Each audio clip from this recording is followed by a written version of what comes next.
Dans une première vidéo, on a vu où on lisait. Maintenant, on va voir l'intérêt du livre. Alors, tout au long de cette vidéo, je vais vous montrer des extraits. Alors, loin de moi l'idée de vous faire de la publicité pour un livre ou pour un autre. Ce sont juste des exemples de livres que je trouve particulièrement pertinents ou alors des bonnes illustrations de ce que l'on peut voir. Bien sûr, vous pouvez aller en chercher bien d'autres, il y en a bien d'autres. En tout cas, ceux-ci, ce sont également tout de même des valeurs sûres. Donc, tout au long de cette vidéo, on va avoir des petits extraits. Je vous montrerai quelques pages de certains livres pour que vous puissiez effectivement avoir des exemples. Alors, déjà, on va commencer pour les tout petits. Quel est l'intérêt de la lecture pour les tout petits? Déjà, c'est un développement sensoriel. L'enfant va prendre le livre, va le toucher, va le mettre en bouche, le bruit du papier. Donc du coup, là, ce qu'on va prioriser, c'est pas tant l'histoire que en fait la texture. Est-ce que c'est de la feutrine, du coton, de la laine, du plastique pour le bain? Voilà. Donc là, on va prendre un livre avec lequel il va pouvoir utiliser ses sens, jouer, mordiller, écouter le bruit. Voilà, ça c'est la première chose. Ensuite, il y a le développement de la motricité pour les petits, c'est-à-dire la manipulation. Le livre, il va l'avoir en main, comme on peut voir sur ces livres-là qui sont tout doux, c'est presque un doudou le livre, il va l'avoir, il va jouer avec, c'est un jouet et en même temps un livre. Donc ça va lui apprendre à maîtriser ses gestes, ouvrir et fermer les pages, tourner les pages. Voilà, on commence déjà à avoir un vrai livre en face de soi et on va jouer avec, mais en même temps on va comprendre voilà, l'intérêt de l'ouverture et la fermeture. C'est un bon moyen également pour les tout petits d'entrer dans le monde du langage parce qu'il va écouter, il va regarder. Alors, qu'est-ce qu'on va raconter justement comme histoire? Ça va être des histoires qui vont répondre aux besoins des enfants et qui vont développer son imaginaire et le merveilleux. Alors, ça va être pour la sieste, ça va être des imagiers avec des animaux, avec des sons. Toutes ces petites histoires très simples, très basiques, qui vont leur permettre effectivement de découvrir l'univers qui les entoure. Voilà.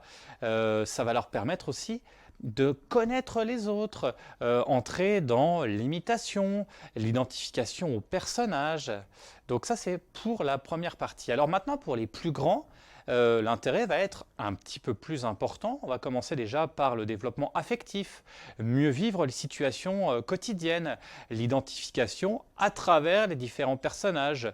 On va développer les craintes, les peurs, les émotions, tout ce qui va se passer dans la vie. Et ben, du coup, ça va leur permettre effectivement, par la lecture, de découvrir la vraie vie avec ses moments drôles, mais ses moments aussi difficiles.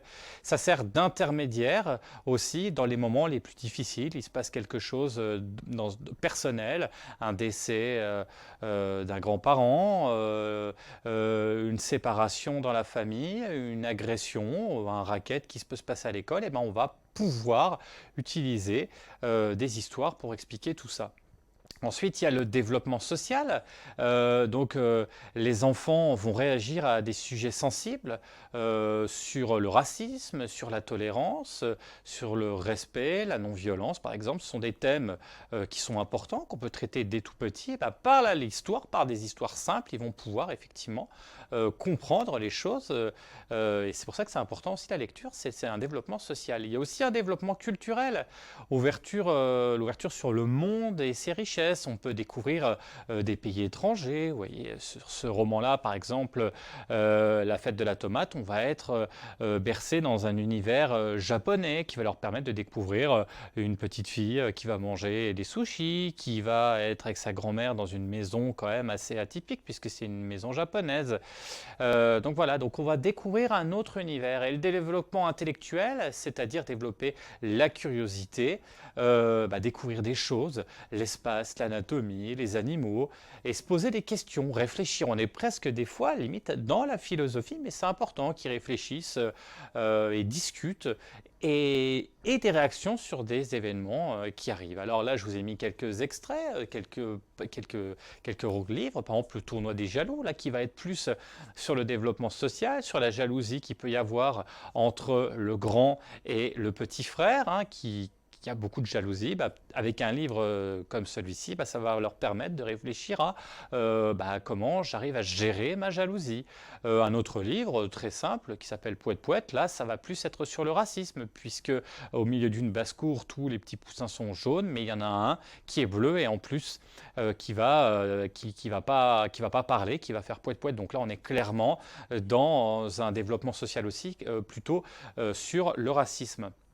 Voilà. Alors, quelle histoire choisir? Voilà. Donc, il faut tenir compte de la maturité de l'enfant, ses besoins affectifs et les activités qu'on va pratiquer. C'est pour ça, encore une fois, je le répète, on ne prend pas un livre au hasard en fonction du climat, de la saison. Par exemple, on va en début d'année, admettons, on va être en maternelle. Et ben, qu'est-ce qu'on va faire? Par exemple, première année de maternelle, on va lire, par exemple, un livre sur l'école, comme je peux vous présenter là, qui va leur permettre de s'identifier, de se dire que c'est pas si terrible, même si des fois j'ai un petit peu peur. Le petit garçon qui est dans le livre, lui aussi va à l'école, donc c'est un petit peu plus simple.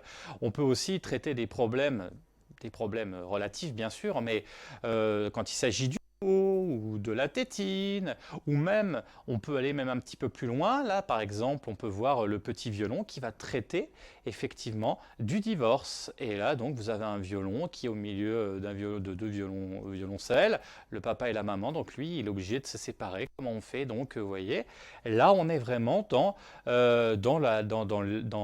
l'imaginaire et dans la personnification quelque part par le biais de violon et de ses instruments d'un réel problème qui est la séparation des parents. Voilà.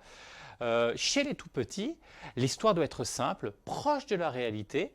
Les personnages sont soit des enfants, soit des animaux. On va essayer de limiter effectivement le nombre de personnages et simplifier vraiment les personnages au maximum. Ensuite, chez les plus grands, les personnages ils vont être plus nombreux. Hors du cadre familial, on peut élargir un petit peu et les textes et les illustrations sont plus riche. Voilà, dans une dernière partie, on va voir comment on raconte une histoire et ensuite on verra pourquoi on raconte l'histoire et qu'est-ce qu'on fait après de cette histoire.